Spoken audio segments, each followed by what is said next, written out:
Well. What was the last job that you applied for, Tim? Like, applied for? I don't do. It's been a long time. well, right. Like, right. So, like, I for think, me, yeah, I mean, it's been 16 years. yeah, It's it's been I guess because I was in the military right out of high school. But you have So to apply for that in the same way? No. you go to the recruiter, you fill out a lot of forms. I don't know if that's considering applying. I left the military, went to Booz Allen Hamilton. I guess so. I applied to that, but that was 2004. So Okay. almost 20 years.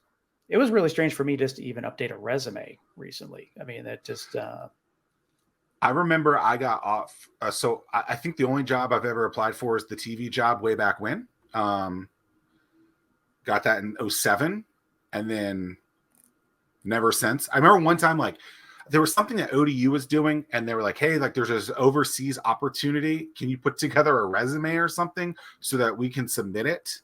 We ended up not getting the gig, but it was like teaching entrepreneurship, maybe on a Navy base overseas or something. I can't remember, but that, I mean, dude, it's a cumbersome things have process, changed. huh? Things have. Well, I mean, I just remember it being the same thing over and over again, and then Right. now I'm thinking about it, and I'm like, well, no wonder I didn't get any of those jobs. I looked exactly like everyone else. I looked like a doofus. So it was just like you got to do something different, Yeah. Which is exciting to see that things obviously have changed from our 16 to 20 year ago experiences, and this local company Reelist has done and is continuing to do some really interesting, innovative techniques and strategies in their business. So that It is a very antiquated industry, or not industry, but concept in terms of the whole hiring process needs to be refreshed. And Sean and Katy do it. Awesome. Welcome to the show, Katy and Sean. How are you? Thanks. Great. Great. Yeah. Thanks for having us. Yeah. I guess let's just jump right on in. Let's talk about Reelist, what you guys are doing and what it's all about. So at Reelist, we enable employers to hire the right talent faster.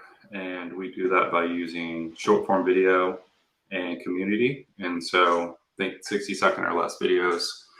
And they highlight the job, the mission, vision, values, the actual environment of the company. And then we post them on our site. And so the job seekers can actually view what it's like to work at this company directly on our site. Okay, interesting. Couple of things that come to mind.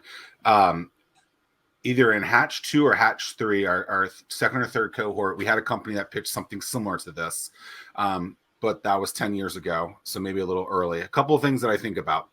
From a hiring perspective, I know that some people in certain demos don't want their accolades to be pushed back by maybe the way that they look first. With video as that first piece, have you guys had any hesitations or pushback from anyone in that regards to basically say, hey, this is who I am, this is what I look like?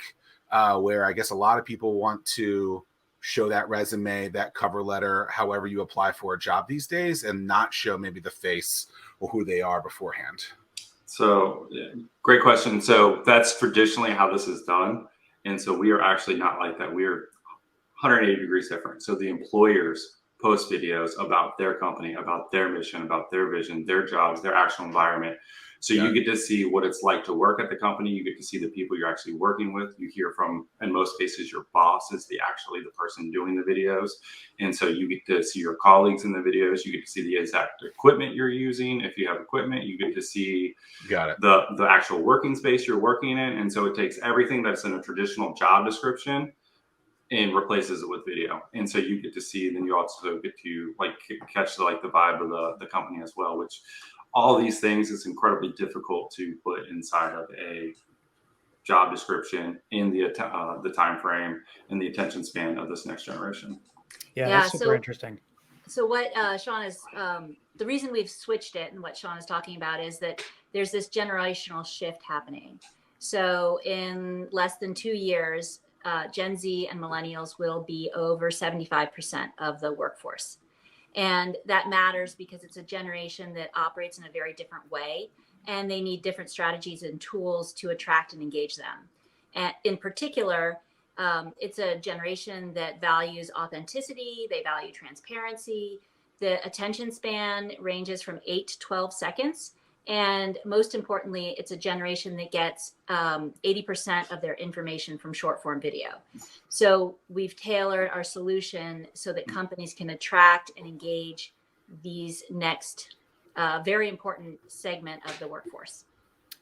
Yeah, it's interesting because I guess the adage is a picture is worth 1,000 words and a video is worth 10,000. So I see that works really, really well. What happens in the instance where, say, the hiring manager doesn't show well? I guess to put it nicely, do you all allow actors, so to speak, step in to represent the job opening in a better light?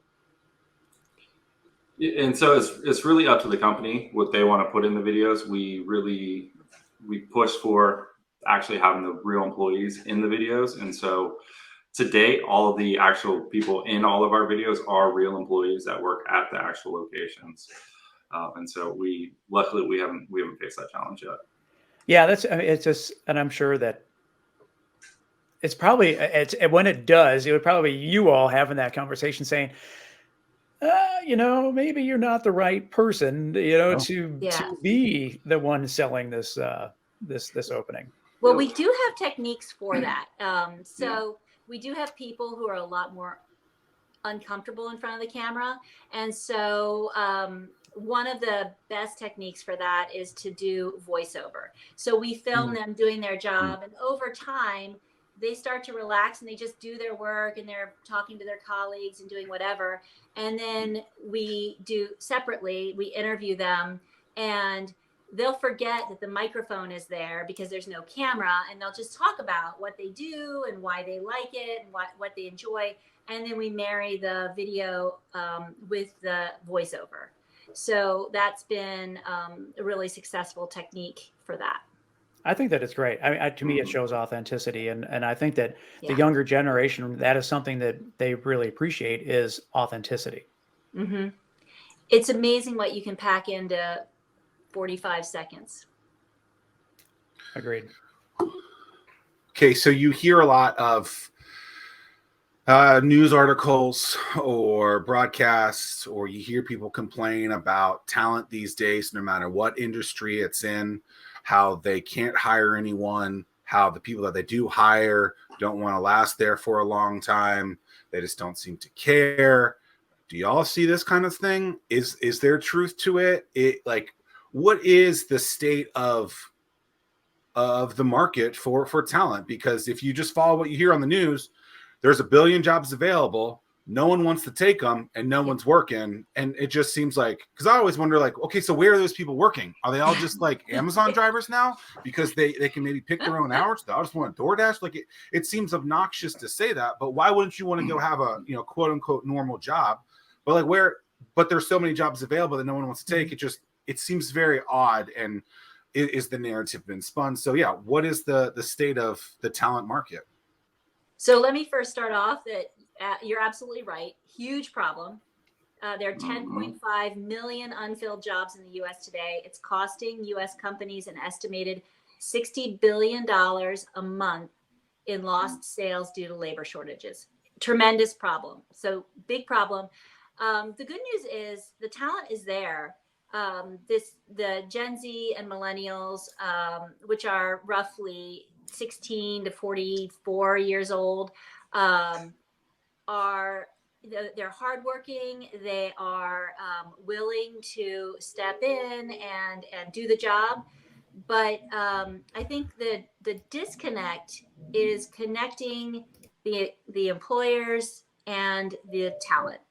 And that disconnect, it's almost like a language barrier. And the employers don't know how to speak to the next generation in a way that engages them, because the tools that they have are things like job boards, online job boards with written job descriptions. And if you've got an 8-second attention span, you're not going to make it through that job description. And frankly, when we talked to employers, most of them said, all we're looking for is a good attitude and a willingness to learn. Now, granted, we are working with entry-level jobs, so that runs a very large gamut between, unskilled jobs all the way to your first job out of college, and so level 1 engineers. So there are certain requirements for some of the entry-level jobs that we're posting for, but still, what employers have told us time and again is that they're just really looking for people who are willing to step in and work with a willingness to learn. And we found from the job seekers we talked to, they are there. They want to do the work. They just don't know what's out there. Yeah, I think that it's interesting in this sense that, I mean, this is like a fairly crowded space. I see a lot of job platforms, investor decks that looking to raise capital. But the thing that's interesting, it always boils down to the same method, and it's a matter of how big someone's network is. Whereas like this to me is like something that is like really disrupting in the sense of, in order to get a different outcome, you need to do something different. And there's a virality effect to this where, yeah, I mean, like they have whatever the crazy homes on Zillow is. I mean, like that's got its own account. Whereas like something like this, I mean, people, you can make things really creative, go viral, and show that, hey, this is a fun place to work. So this is like, to me, something that is truly disruptive in terms of the job market. So it's super cool. So actually, excellent point. So this concept of visual storytelling and connecting people with people is just the first piece of our platform. We have 2 more pieces. So the first is the video and that visual storytelling and creating that connection between the employer and the employee. The second piece of it is how we get those videos out to the talent. And that's the reach piece of it. And we're really excited about our reach because it's based on 2 key concepts that are really important to Gen Z and millennials. One is community and 2 is network. So by community, we mean things like Slack groups. So one key stat in our field is that 80% of job seekers are actually passive, which means that they want a new job, but they're not actually looking for a new job. So instead of expecting job seekers to come to an online site and look for a job and scroll through and try and find something for them, we take our jobs to, let's say you're a .NET developer. We would take it to the .NET developer group on Slack. And there you're amongst your peers, you're amongst people who have similar interests, and post the jobs there. The second piece, the network piece, is that we enable anyone to be a recruiter. So it's a distributed network similar to Uber. And in the same way that Uber enabled anyone to be a driver, we are enabling anyone to be a paid recruiter by sharing jobs. So each job has, a save button, a share, an apply. And so they can share it with friends and family, their network.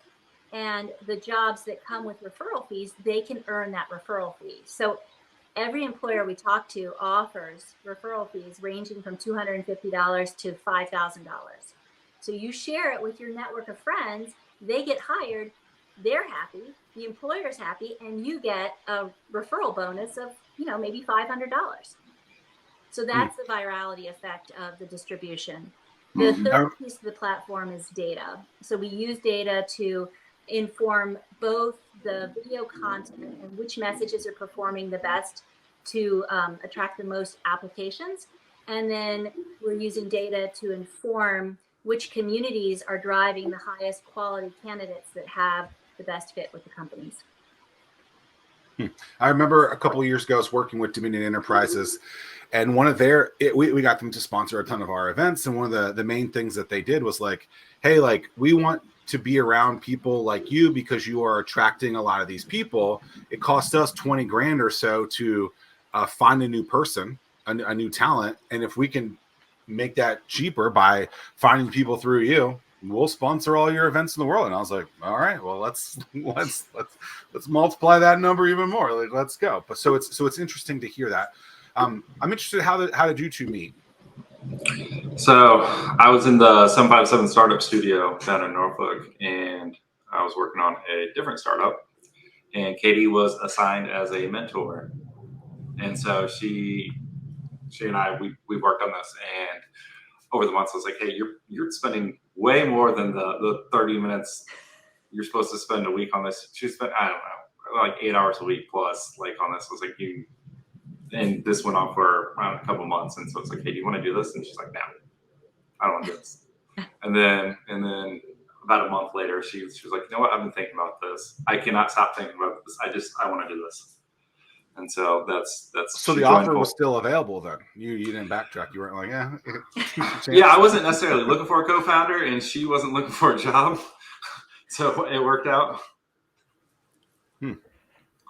Well, I think having a co-founder is really important, and it's not something that is really talked about in this area so much as it should be. And a lot of organizations, different accelerators, that's a requirement, is to have a co-founder, and they have the mindset, if you can't sell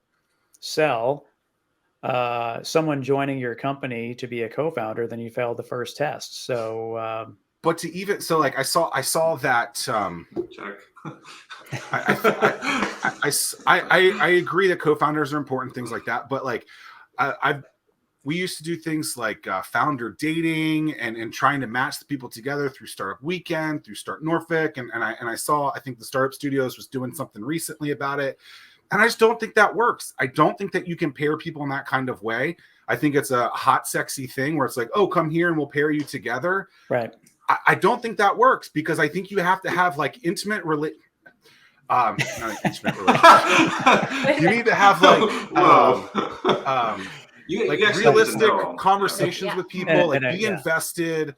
I don't know what it wasn't. But like it's like it has to be there. Like you have to have that invested time in there. It's not like, oh, like, hey, I just met you for 20 seconds and now we're gonna like do this thing together. Like, I don't think that works. I have extensive background in doing that and proving that it doesn't work. And so it's just like, when I see these things, I'm like, yeah, they're nice and dandy, but like that's probably not going to work.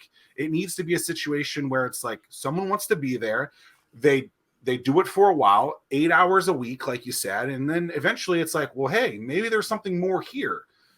And I think that's more of the likelihood of that happening than just being like, oh, you're a developer, you're a designer, and I have this idea, and hopefully by going to this event, all of these cards are going to work out and it's going to do it. I don't think that works.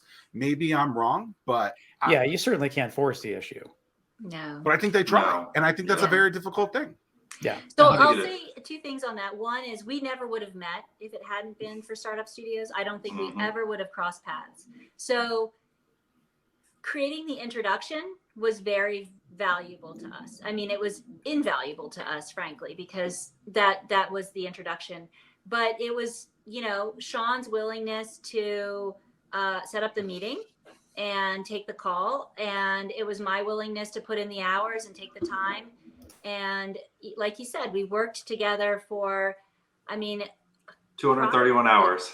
We have a log. 231 hours. 231 hours before we decided to partner. So it was a long time, and it was a long time for both of us.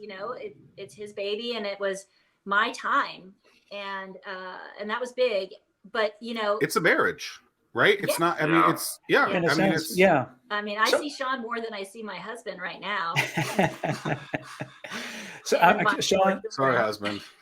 I'm curious, Sean, like, was there things, like, what were the things that you saw in Katy that was like, she would make a great co-founder? Yeah. Did you hire to offset weakness? Was it just that there was just like a chemistry that you all were able to really work well together? I want to hear more how all this transpired. And then Kate, once that's answered to Katy, I want to swing over to your side as well. So I think first we have crazy and like complete opposite complementary skills. So it's like, I'm a software developer, product that's everything that I do. Also, this is the second time I've done this, and so the first time I did bootstrap path. We got up to about almost 500 employees at the last company, and it's like did everything step by step there. And then Katy comes from a management consulting background, and she can talk about that. But it's like crazy complementary skills there. We get along like insanely well. We have this like running joke where she teaches me words the other day. She's laughing over here, but it's like, it's completely different backgrounds, but it's like, she's really great at like making introductions, contacting, really great at doing stats, numbers, things like that. And so it's like, we just the skills, they marry really well together. Yeah, that is we true. Have fun too. Like we do. We have a ton of fun working.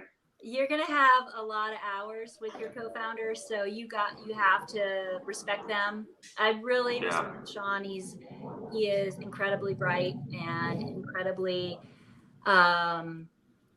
flexible in his thinking. So when you run into roadblocks and challenges, he is a great person to be working with, because there's not that, sometimes you're with people who their first thought is to blame or to be angry or whatever. And, life is too short for that. You just have to move on and look for the opportunities and look for the changes.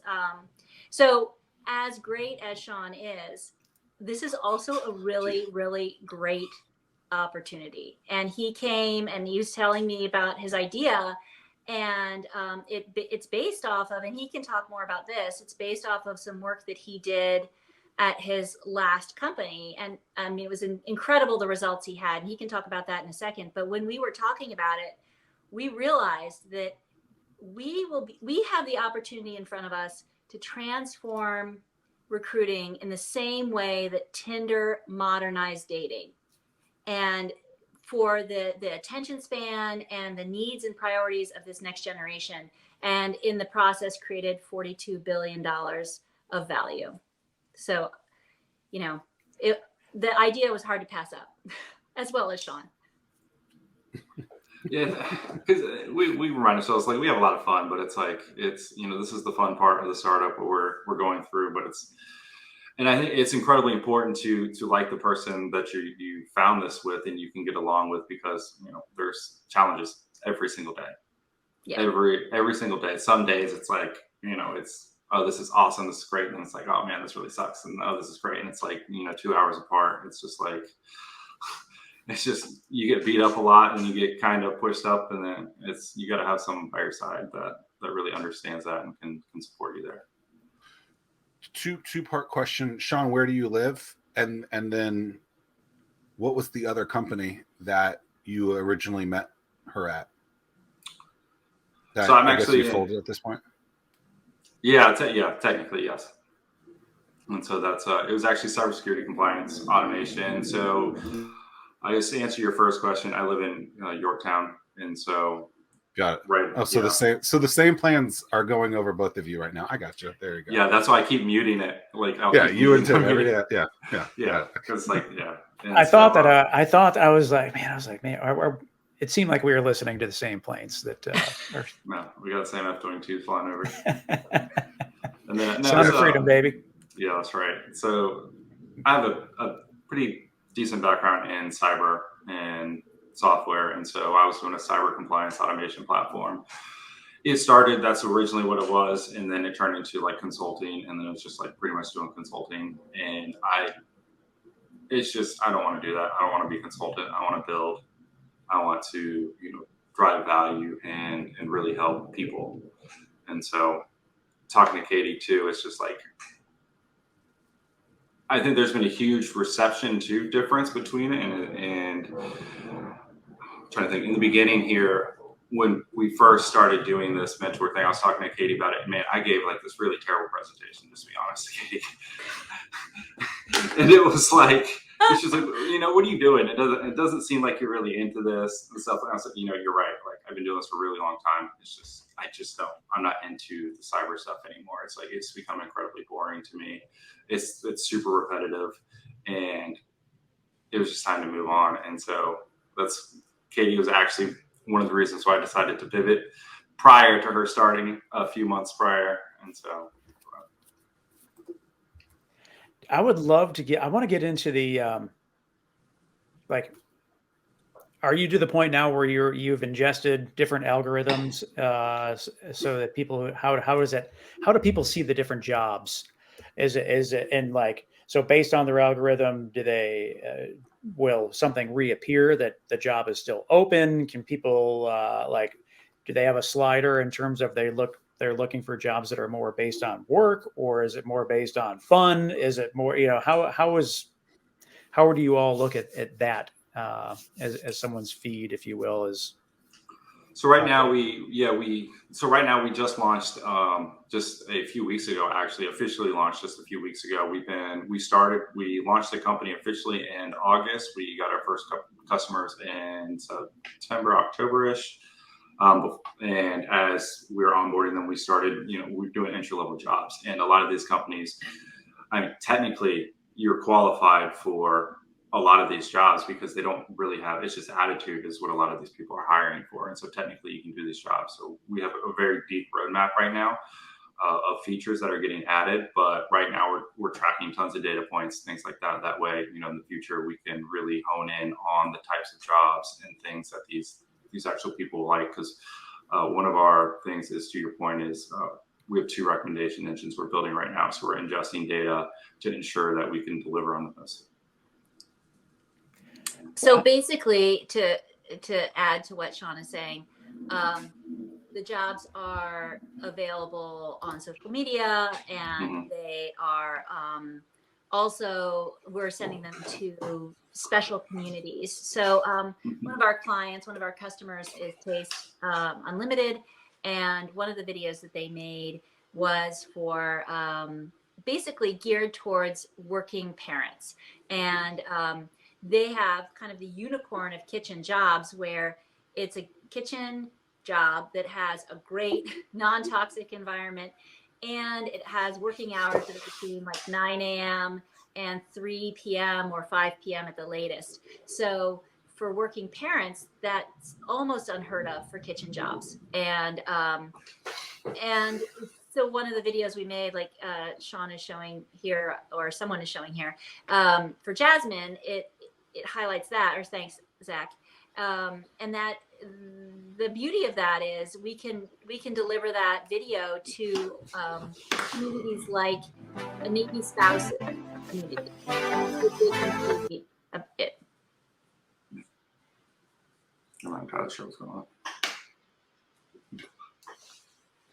Yeah, there's other videos. We have a lot of videos that actually aren't up right now. So we're going to be slowly rolling those out over the next few days and a few weeks. And so we have quite a few customers coming on. Yeah. How did you guys, I don't know if it's necessarily a pivot, but how did you swing over to entry level? I think, if I remember talking to you before, I didn't realize that was, maybe it was the focus at the very beginning. It didn't seem like it, but what made you decide with entry level? Is that just the biggest opportunity right now? No, it started with early stage startups is where we originally thought maybe that this is where it's going to be. Turns out, a lot of early stage startups don't have money. So learn that the hard way. And so, but it's also, the problem is we've done tons of, we went through actually the ICAP program with the state of Virginia. And so we went through that, and through there, we started doing customer discovery. We learned how to do proper customer discovery. And as we're doing that, we just started refining our message, interview after interview. We interviewed over 100 people, different companies and people, and really got and refined, the value prop of what we have to offer. And it really went from people interested, like, oh, this is a good idea, we like the idea, to here's a check. And we think, doing that customer discovery was a big part of figuring, where do we fit in this market and where can we actually get traction. And we found entry-level jobs. And plus, it lends itself to the next generation. We really want to get rid of like resumes and stuff. That's like our long-term vision, is to completely get rid of those. And so it's like a lot of these entry-level jobs also fit into that scope of where there's not a lot of requirements. It's just, do you have the right attitude? What's your name and email? And then that's it. And you sign up, you can apply for this job. Devil's advocate on this. So as I'm looking at it, looks nice. Looks like Instagram. why shouldn't some business just start posting this stuff on their own Instagram and attract it on their own? Like why shouldn't they? Because I mean, they're called Reels. I mean, it looks just like Instagram. Seems like you copycatted that. Like, why not just play that game? Why should a company come on Reelist instead of just going on IG all day? That's why we built the two other pieces of the platform. So first, the reach piece, Instagram does not do that. They don't have the reach into the communities or that everyone's a recruiter kind of network effect of distributing the video. So we believe that actually, there have been lots of studies by Harvard Business Review and others that the best candidates come from referrals. So using that everyone's a recruiter type of distribution, you're going to get not only a viral distribution of your jobs, but you'll also get the candidates that are the most fitting for your job. And the second piece of it is the data and using that data to really drive your messaging and your community. There's actually a third piece that is not offered by Instagram that we do that we haven't spoken about. But one of the issues with our model that we uncovered early on is that making job videos is not an easy thing. And there is a barrier to entry there for companies. They don't know what to put in the video or how to make it, especially, frankly, short form videos, because you have a limited amount of time and you really need to get your message across. So you need to have that storytelling element. So we actually won a grant. We won 2 grants from the state of Virginia.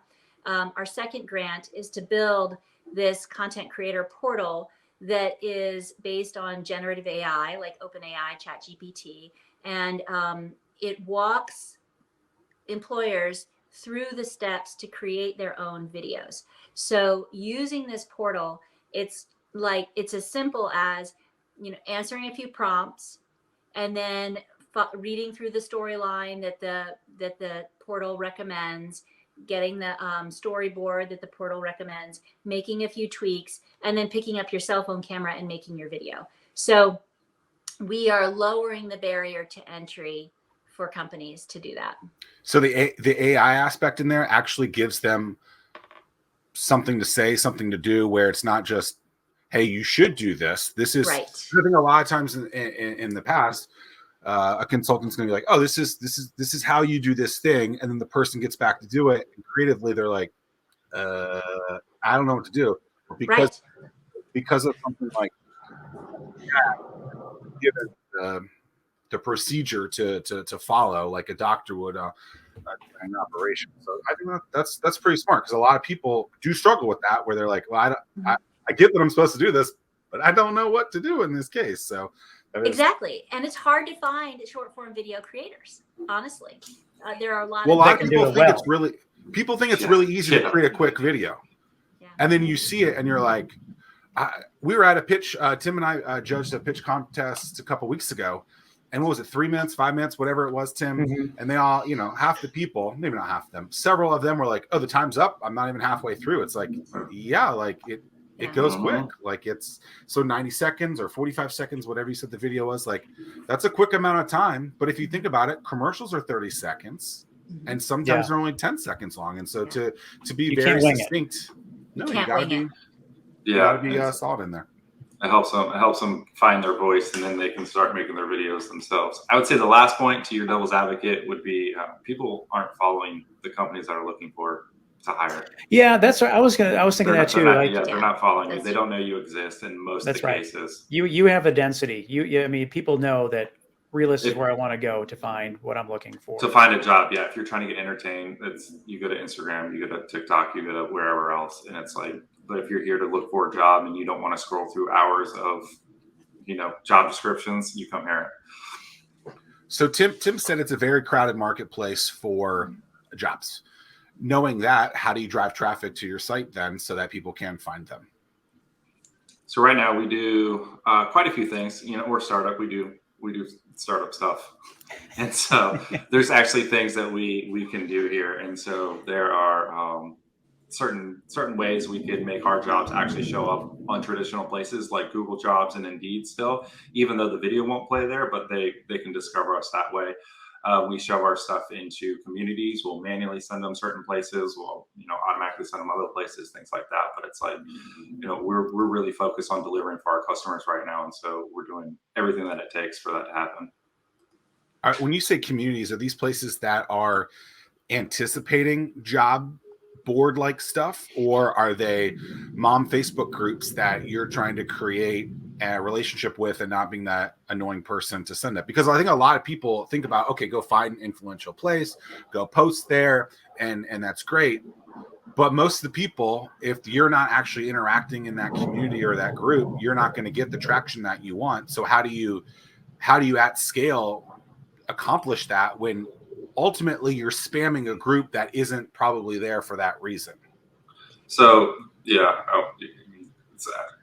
So with that, so we're incentivizing the owners of these groups. So that's the everyone's a recruiter model. So essentially these group moderators, they have created these groups. They have spent their own time. They've spent their own resources creating these groups, and they get nothing for it. They get $0. It's all out of their own money. So with this, they can literally moderate what jobs go in there through us, and they can say, these jobs come from here. I get all referral fees because I'm posting them in here. And so they can actually start making money off of the jobs that are getting put into their groups. Because a lot of the said that earlier, the $500 to $5,000 piece, is that from Reelist, or is that from the employer? So employers pay us and we give it out. So that way the employers don't have to track legal stuff. They don't have to do 1099s. They don't do any of this stuff because they're paying out all these things. We handle everything for them. They just say, here's a referral fee.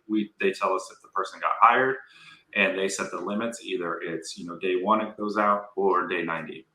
They get to pick when it gets dispersed, and we handle everything on the other side of that. And so, but it's essentially allowing these people who have spent, their own time to start making money off of their stuff. And honestly, a lot of these professional groups I'm in, there's already job category in there. They just don't get to monetize it, and we allow them to monetize it. Yeah. I want to circle back around to customer discovery. So you went through ICAP.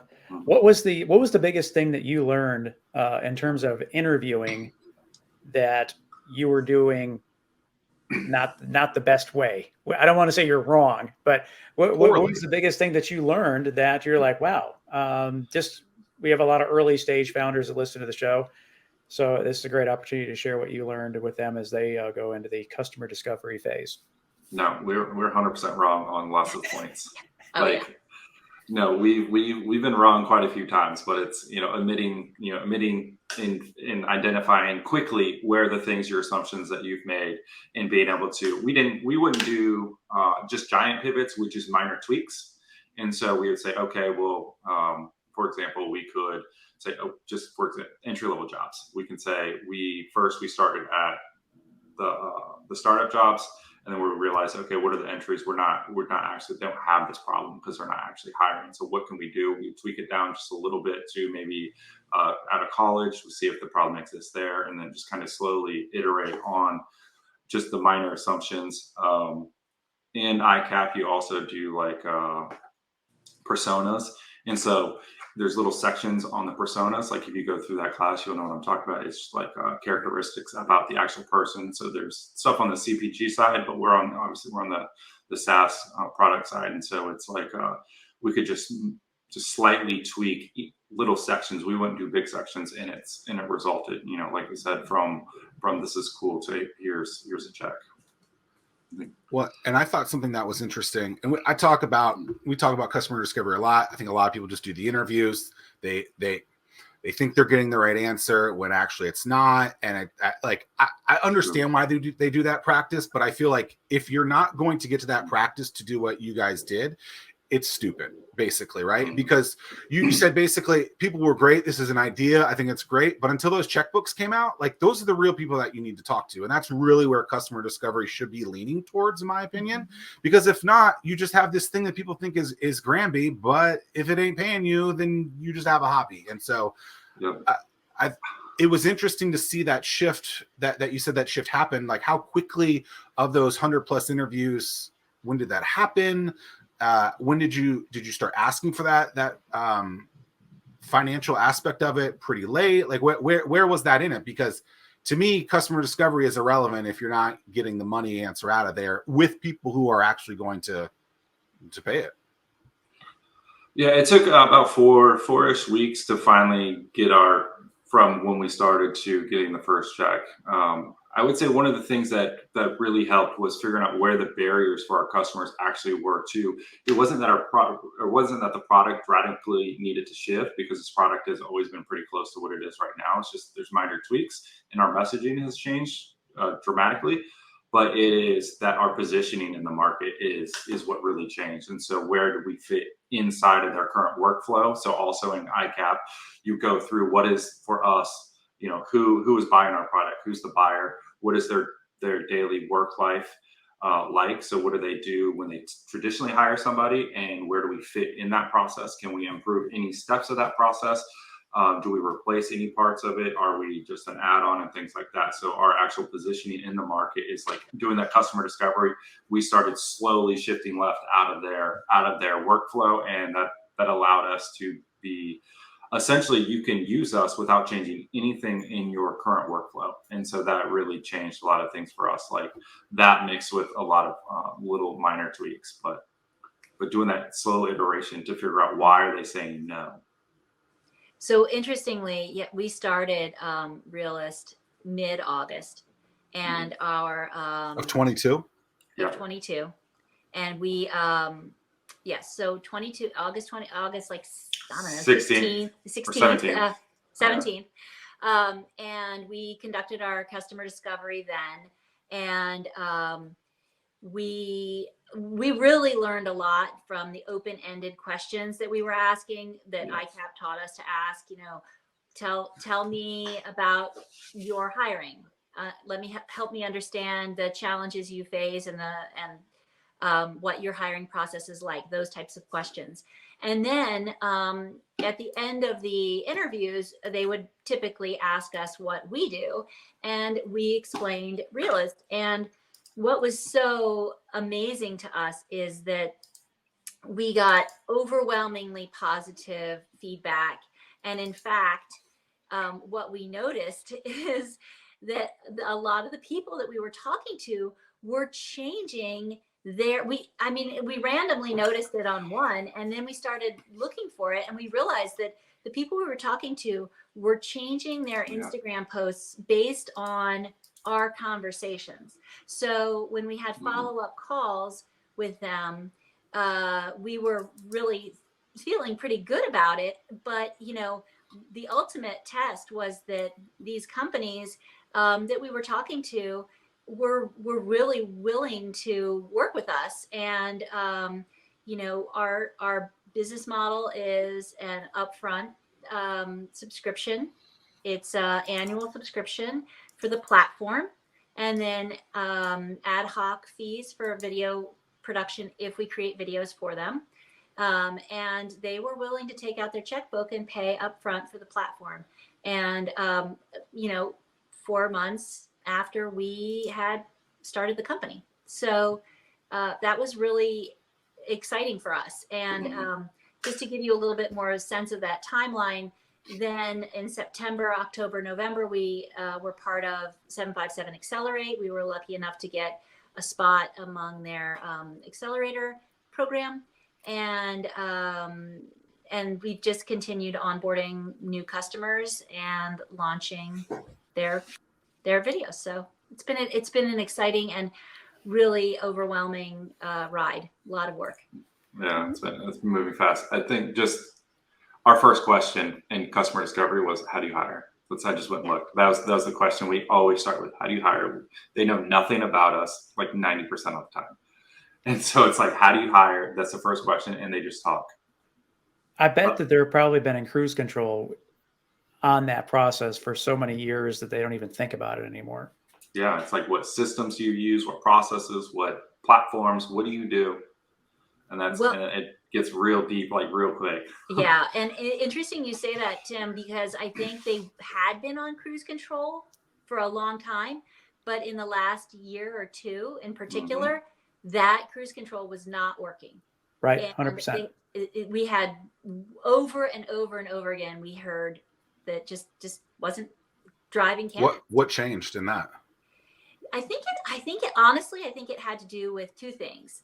One, COVID, and two, this generational shift. And I think the fact that the boomers are retiring and these, next generation, Gen Z and Millennial job seekers are slowly shifting to become the majority of the workforce. If you can imagine that over 75% of the workforce will be this next generation in less than 2 years, that shift is radically changing the type of talent, the talent that's out there, not necessarily the type, but their communication methods are becoming much, much more important. And they're not interested in going to an online job board like let's say Indeed and scrolling through titles and looking at job descriptions. That doesn't speak to them. So, everyone we talked to was looking for a new solution. I'm interested in hearing your take on the two-sided marketplace in terms of how did you balance building that? There's a lot of people talk about, it's like almost standard in every pitch. Yeah, it's a two-sided marketplace, yada, yada, yada. So what are your lessons learned? What did you focus on first? And how is that working for you?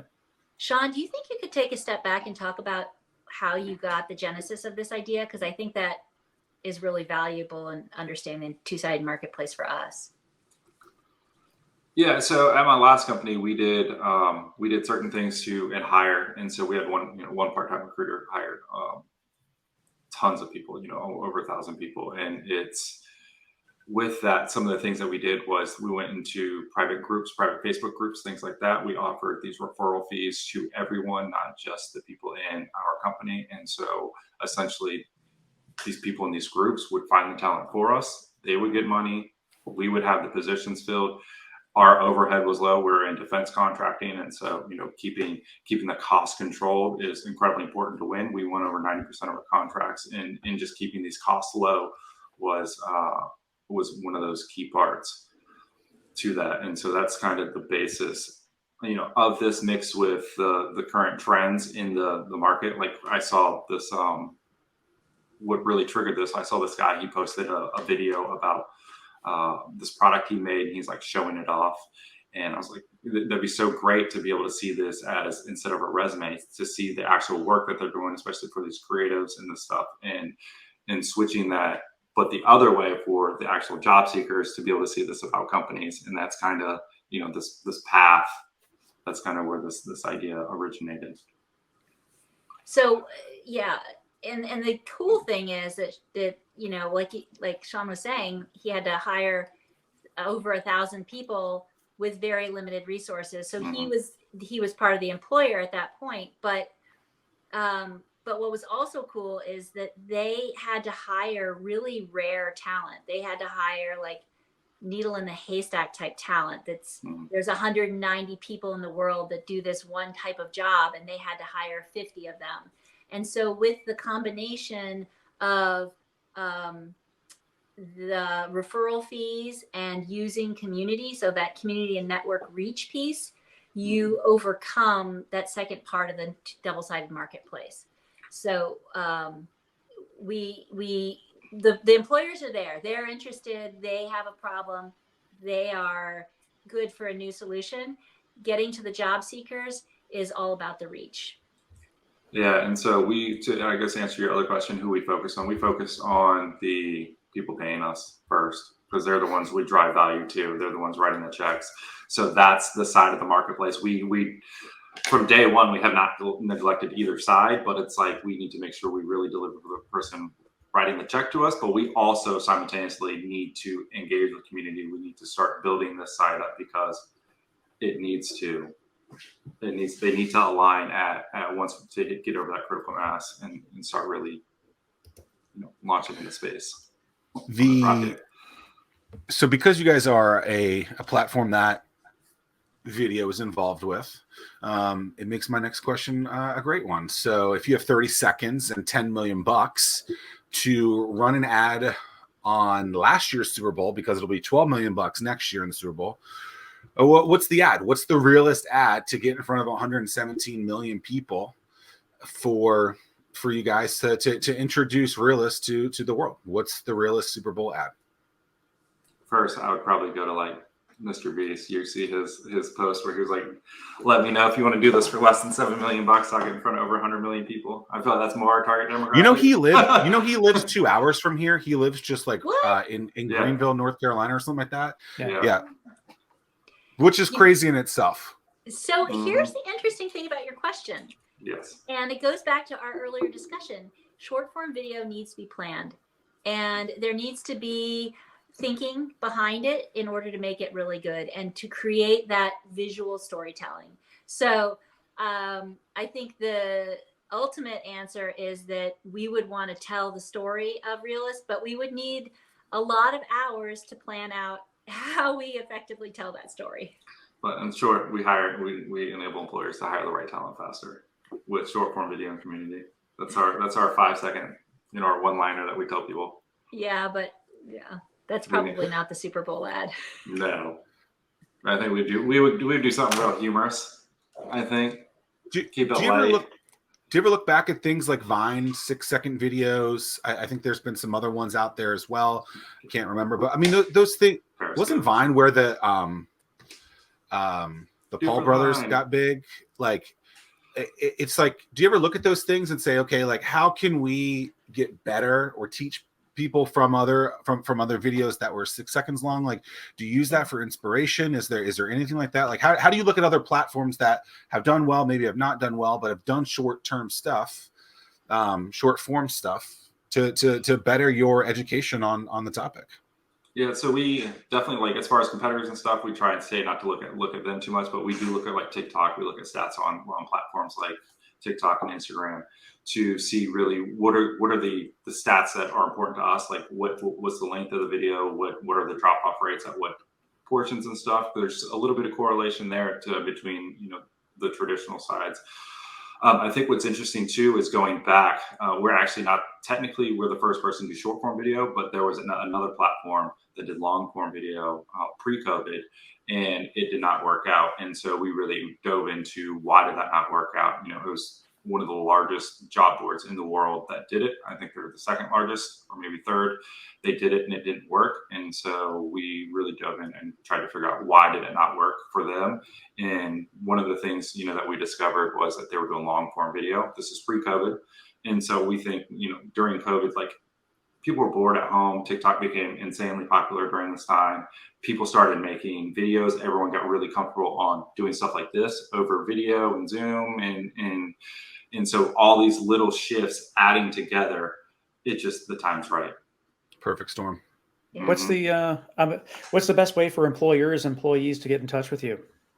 They just go to our site. They can just go to our site and message us there from the contact page. They can message us on LinkedIn. If they're on LinkedIn, they can go on Instagram, message us there, or they can just email us at hello@reelist.com. And is there a waiting list right now for beyond entry level as employers contacting you about that? Yeah, and so even right now we're not allowing everyone just to sign up. So we're slowly rolling the people on just as we start testing things and getting feedback and metrics and things like that. But it's in like 3-ish months, we're gonna release the self onboarding. So companies will onboard themselves, so they'll sign themselves up, pay for themselves. We have little to no interaction in that. But larger companies, they can come to us, or even companies that need help, because we have on staff content creators. We also work with local content creators in specific areas.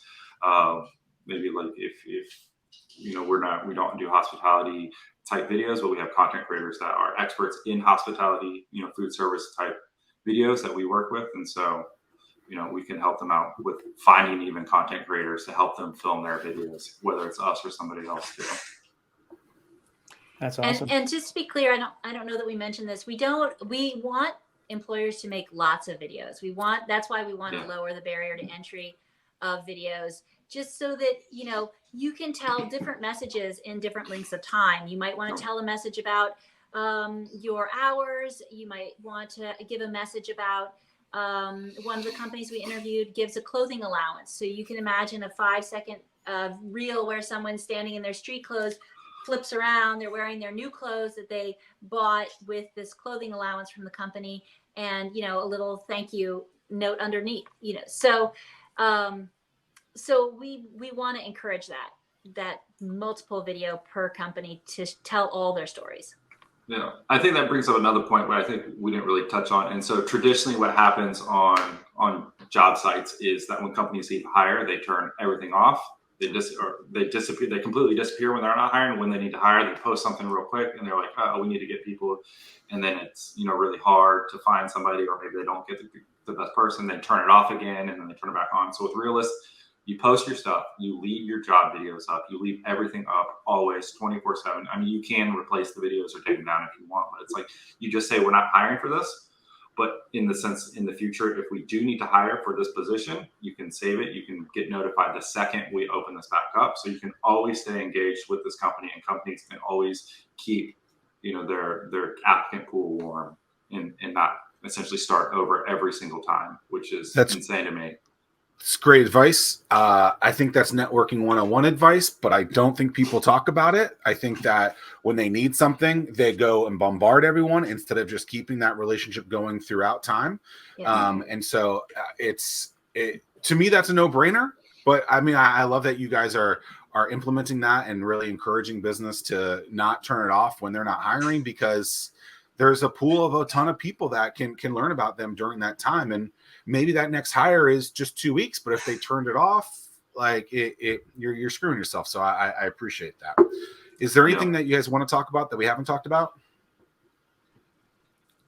I don't know. We talk about a lot of stuff. I mean, we can talk for hours. Katy, I know. There's so many questions I have that I didn't get a chance. I see your product roadmap, and we'll just have to. We'll have 10 minutes. We have 10 minutes if you got questions right now. Well, I just think about, like, from a product roadmap standpoint, I see it. It's super clear to me, just in terms of, you can have applicants then send videos back, and then you shorten things that way. You've got the just the data that you collect in terms of how you can A/B test certain things in terms of what the results that people are getting. There's so many things you can do. It's really, really exciting and revolutionizing the way that the job application process works. Yeah, automatically applying for a job, you know, just making that seamless after you've seen a video. Or do you have a multiple series of videos that you want someone to see before they can apply for the job? There's a lot of cool stuff you can do. Yeah, such great ideas, and totally, you're exactly right. That's what's on our roadmap. And what's been so cool to us to understand, we have great customers, and the companies in the 757 are fantastic in our experience. And we've done lots of videos and lots of interviews with people that work at these companies. And what's so cool is to understand the differences in the why. So two of the things we really want to showcase in the videos are, what do you do and why do you like this job? And getting to that why, it talks about the specific needs and priorities of that job seeker, of that talent, of that employee. And when you get to that why, then you can start to form that connection between the employer and the employee. Like, I'm here because I love kitchen work, and this fits with my needs to drop off and pick up my kids.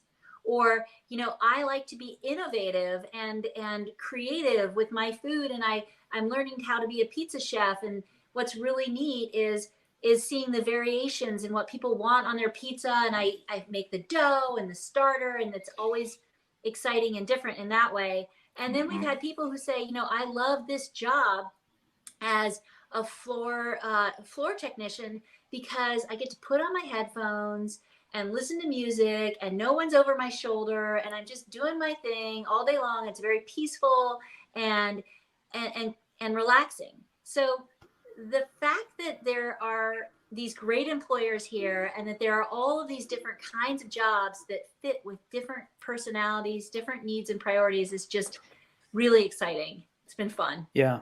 I guess, but the last thing, and then I'll drop my I'll stop giving my ideas. But part of the onboarding process for employees is answering every single question for a standard application. Yeah. And then as soon as they watch the video, they upload a video of themselves as to why they want that particular job. They submit, and then they automatically apply to the job, and you can hire someone within minutes.